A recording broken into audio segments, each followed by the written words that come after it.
Okay, so next review that I'm doing here is about The World Ends With You. Very, I'd say pretty popular Nintendo DS game. One of my all-time favorites also. If you own a Nintendo DS, you probably need to play this game. I'll just say right off the bat, it very heavily relies on touchscreen. So if you're not big on touchscreen, you might not enjoy this. But I really don't know why you'd own a Nintendo DS if you don't like touchscreen. But yeah, that's the one thing you got out of the way. But anyway, the game is interesting enough. The basic gist of the game is that your character wakes up with no memory of what's going on. You have amnesia. You meet this girl who's following me there, and you find out that you're a part of kind of a game of sorts, but not really, where you're playing against a group called the Reapers, and over the course of the next 7 days, they give you certain missions where you need to go complete certain events, talk to certain people, and defeat these monsters that are called Noise in order to gain the prize, if you will. So, I mean, it's an interesting enough story. I don't think it's the greatest, honestly, but it's certainly not bad. I mean, the gameplay for me is what really shines here, and I'll just demonstrate this to you. You know, you can move around here. Now, the way you fight enemies is you just scan the nearby area and just grab one of these many red floating dots here, and it takes you into the fight. Now, you fight in two screens at once, which can get really hectic. I mean, thankfully, you can just have the computer control the top screen if you're lazy like me, because oh man, just knows it's just irritating to do all that once.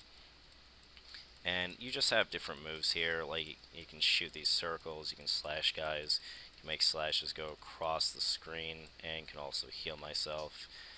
You know, as you hit enemies, you get that green energy ball that bounces back and forth. You also see those cards at the top there. The green energy ball makes your attack stronger. Cards at the top, if you match them up, you get a special attack. Now, after every battle, you get experience, and you also get PP.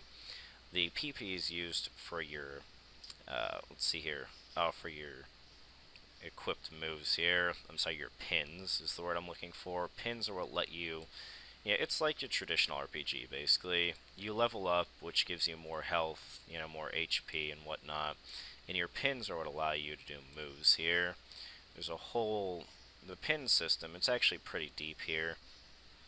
You know, you have different types of pins, like you have a psych pin, you have pins with psych ability, or let's see.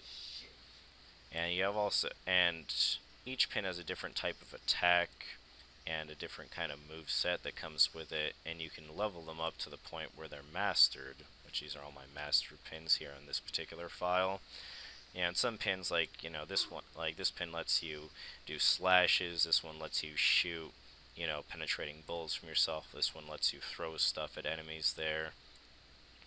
You know, each pin has a different type of brand to it, along with a different class that it falls into.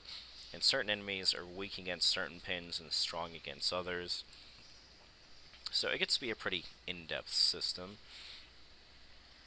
The other thing that's kind of interesting too is this game, it's supposed to be kind of like a retro punk style type game, I guess. So there's a big emphasis on style and, I don't want to say pop culture, but that kind of stuff. And it reflects on the way they talk and the way the characters behave.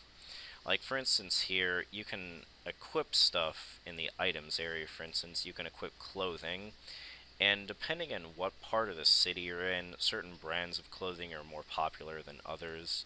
And you can tell what piece of clothing is made by what made up fictional brand there. Like, you know, these are all Musaratus, and this one's Lapine Angelique. And for instance, this area I'm in right now, stuff from Tiger Punk and Natural Puppy gives you attack advantages, while clothing from Dragon Culture halves your attack. So that's stuff to keep in mind. Also, other interesting things is you can do stuff like you can equip food items, and over the course of a battle, you digest the food, which will increase certain stats. Like this will increase your sync rate, so that way that green energy orb bounces back and forth more easily between the characters. You keep a list of all the different type of enemies you fought so far. They're called Noise in the game. These are basically the monsters of the game there. This lets you link up with friends there. Obviously, I haven't done that one very much. And let's see here. Yeah, and this one I don't really need to do anything with. Oh, I'm sorry, this one more lets you link with people in your save option. And this is where you can control the difficulty and how fast the computer takes control of your partner. One thing I really like about this game that's really cool is you can, aside from the difficulty level itself, normal or easy, you can actually increase or decrease your level.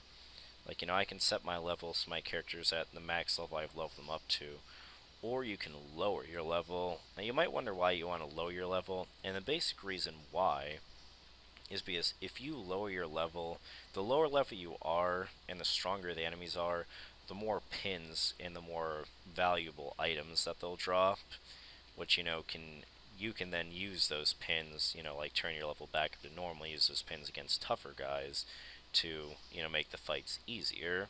So I think that's actually really cool. It's definitely a big time saver compared to a lot of other RPGs where you're just spending hours and hours and hours leveling up. If you can, as long as you can manage to hold your own at the lower levels, you can collect lots of pins to help get, PP and money. It just speeds up the system, and I do like that a lot, to be honest with you. And also, you can just go inside buildings, you can buy items, you can do various quests here, which these are based on if you have the proper items or not. And that can unlock new stuff for you. And yeah, I mean, that's really it. Basically, you're given a little riddle here. The characters discuss what it means, then you just go and try and complete the objectives. And you kind of just do that from day to day. You meet other characters and keep advancing. And really, like I said, I like this game a lot. I mean, in my opinion, anyone that owns a Nintendo DS, even if you own a 3DS, you really should play this game because it's just that good. I mean, the story's pretty good. The gameplay, it's very fast and very frantic, so you do need to be paying attention. It's not one of those games you can half play, because things can get really hectic, but there are ways to minimize it, like by making like the top screen computer control. That can help take some of the burden off of you if you don't want to be using the stylus and jamming the D-pad at the same time to control your partner there. By an overall, just very good game, and the story scenes are just delivered by these still pictures with text added to them as well. But it gets the job done there. So, I now I hear that this character might be showing up in the new Kingdom Hearts game. I don't know if that's a rumor or not. I've been too lazy to look into that myself. But if it's true, I think that'd be pretty cool. I mean, like I said, very big fan of this game. I actually do hope that they make a sequel for the 3DS there. So if you have either of those game systems and you have not tried it out, I definitely suggest, go out and get this game now and play it, and you will not regret it.